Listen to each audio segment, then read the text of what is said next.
Resuming debate, the honourable member for Yukon. Thank you, Mr. Speaker. We are told that the Safe Streets and Communities Act will harden criminals and increase recidivism, yet experts agree that rehabilitation strategies work. Many of these programs occur within the correctional environment, and the length of a sanction should be proportional to the offence and must consider the victims of crime, who are all too often ignored. This bill has many facets designed to protect the rights of victims by enshrining a victim's right to participate in parole hearings and address inmate accountability. At the same time, the bill will allow judges to defer sanctions for offenders enrolled in drug and alcohol treatment programs. Our government continues to invest in prevention strategies, which are critical in ensuring safe streets and communities. A key pillar of our national anti-drug strategy is prevention and treatment for those with drug dependencies. Since 2007, the health portfolio has invested $577 million over 5 years for the strategy's prevention, treatment, and enforcement activities. Our government has made significant treatment investments to strengthen existing treatment programs through the Treatment Action Plan. Communities can celebrate funded health promotion and prevention projects for youth through the Drug Strategy Community Initiatives Fund, with over 100 approved projects across Canada. This represents approximately $40 million in multi-year community-based investments. The National Crime Prevention Strategy's priorities include addressing early risk factors among vulnerable children, youth, and young adults, preventing recidivism among high-risk offenders, fostering crime prevention in Aboriginal and Northern communities, and preventing youth gang and drug-related crime. It also includes the SNAP Girls Connection program. All too often, the message of media fixates on the silos of government. When one looks across departments, there are tremendous and well-balanced approaches to safer streets and communities. Mr. Speaker, we continue to hear the NDP bring up Texas. I fundamentally disagree with any comparison between the Canadian correctional system and the Texas model, Mr. Speaker. Texas has a population nearly equivalent to Canada in its state alone, yet it incarcerates its citizens at a rate 5 times higher than Canada. The NDP quote a recent article, but experts from Texas failed to mention that their relative crime rate has actually gone up for offenses of murder, forcible rape, robbery, and burglary, despite their enlightened approach to crime and sanctions. Texas still boasts the death penalty and has eliminated last meal rights for the condemned. Texas crime rates have fluctuated up and down since 1960 and will continue to do so. Texans will certainly be left scratching their cowboy hats when their rates continue to fluctuate over time. Mr. Speaker, I encourage members opposite, when discussing Canadian realities, to remember these facts, and please, don't mess with Texas. In respect to marijuana grow operations, there has been a tremendous amount of fear-mongering and misinformation around this aspect of the bill. First, one must consider the volume and value 6 plants of marijuana can create. The proliferation of the idea that it's just 6 plants, meaning no harm can be caused, is both irresponsible and wrong. Once again, there is failure on the critics' part to consider victims and innocent people. Take, for example, drug-endangered children. Carbon dioxide enhances plant growth, but poses serious health risks to humans. High concentrations can displace oxygen in the air, resulting in oxygen deficiency, combined with effects of carbon dioxide toxicity. Grow operations contain high levels of humidity and are prone to buildup of various molds, which can damage human health, causing aggravating immunological diseases such as hay fever allergies, asthma, infections, and even cancer.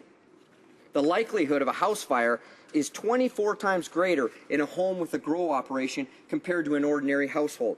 Drug-endangered children are at greater risk of neglect, domestic violence, pre- and postnatal and alcohol abstinence syndrome, and sexual abuse. Grow operations are often linked to criminal activity and organized crime. The environment is also very high risk for physical assault, home invasions, gang violence, homicides. Increasing liberal attitudes toward marijuana has led to an increase in the number of child neglect and abuse cases that can be directly attributed to marijuana, according to Laurie Moriarty at the Stafford Conference.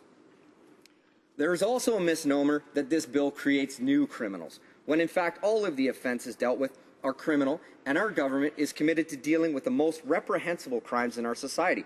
1. Protecting children from sexual predators. This point I find particularly positive considering the recent RCMP intelligence report, which states the availability of child sexual exploitation material for purchase over the internet remains a problem. Penalties for organized drug crime. Protecting the public from violent and repeat young offenders, and I emphasize violent and repeat. Preventing trafficking, abuse, and exploitation of vulnerable immigrants.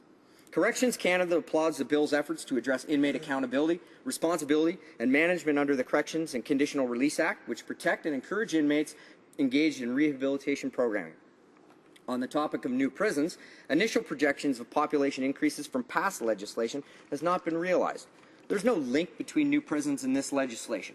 New prisons are required to reflect the rehabilitative and corrective model essential to achieving objectives of help, hope, and healing of inmates. The opposition criticizes new prisons, yet presses for more programming and single cells for inmates. They fail to realize the intrinsic link between the building of new correctional facilities with cleaner, safer environments with more room and controls in order to allow staff and inmates the best possible environment to engage in rehabilitative programs. The Yukon Corrections model is an excellent example of moving from a closed supervision model to a direct supervision model, which will be greatly enhanced with the move to their new correctional facility in 2012. When one considers the cost of correctional facilities and housing offenders, it must be remembered that the tangible cost of crime on victims is much higher, 80% of which is borne by the victims themselves. Mr. Speaker, the Canadian Bar Association stated this bill will do nothing to improve that state of affairs. Through its overreach and overreaction to imaginary problems, Bill C-10 could easily make it worse. It could eventually create the very problems it's supposed to solve. If there are imaginary problems, then we won't see the contradictory message they are suggesting of an increased prison population, as there won't be imaginary criminals, imaginary trials, and imaginary sentences that would have such a result. We do know, Mr. Speaker, that the problems are real. And I would invite the Canadian Bar Association to write to the community of Citadel, which was devastated when an illegal grow operation caught on fire and damaged 7 neighboring homes. Write to the province of Alberta, where the Alert organization dismantled 200 grow operations in Calgary, seizing nearly 70,000 plants. 151 of those grow operation locations were unfit for human habitation. In 2011, almost 46,000 plants worth $56.3 million has been taken off the streets of that province. Imaginary, Mr. Speaker? According to a Justice Department study, only 1 in every 6 individuals convicted of running a grow operation in BC, Alberta, and Ontario between 1997 and 2005 actually served time in prison. The killer of RCMP officer Dennis Strongquill, Lori-Ann Bell, an impulsive, drug-addicted alcoholic whose contempt for the courts and had shown little remorse for or her understanding for the impact of her crimes, according to National Parole Board records, their hands were tied under the current legislation, and she was released after serving less than 7 years. Corporal Brian Auger, Strongquill's former partner, was not told of Bell's impending release. Nobody's ever spoken to me, he said.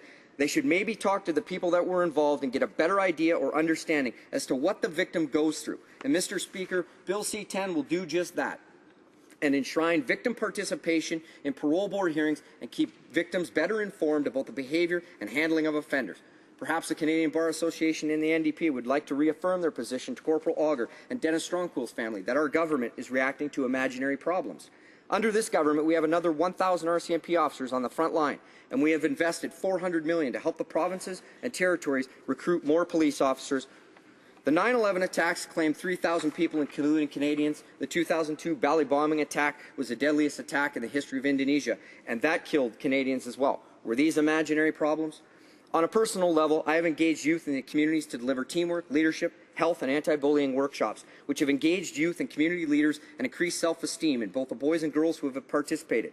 This demonstrates what we can do as individuals to raise a respectful, healthy, law-abiding community. So when we step outside the silos we create and see the bigger picture, beyond the body of legislation, our government is achieving the right balance between victim rights, crime prevention, and rehabilitation for a better Canada. Thank you, Mr. Speaker.